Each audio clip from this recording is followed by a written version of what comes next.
కోండ్రు మురళీమోహన్ అనే నేను శాసనసభ సభ్యునిగా ఎన్నికైనందున శాసనము ద్వారా నిర్మితమైన భారత రాజ్యాంగం పట్ల నిజమైన విశ్వాసం, విధేయత చూపుతానని, భారతదేశ సార్వభౌమాధికారాన్ని, సమగ్రతను కాపాడుతానని, నేను స్వీకరించబోయే కర్తవ్యాన్ని శ్రద్ధాశక్తులతో నిర్వహిస్తానని దైవసాక్షిగా ప్రమాణం చేస్తున్నాను.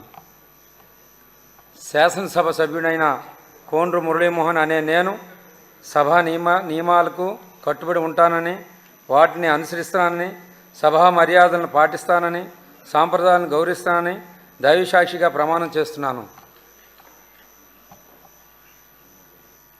శ్రీ నాగేశ్వరరావు ఇంటూరి.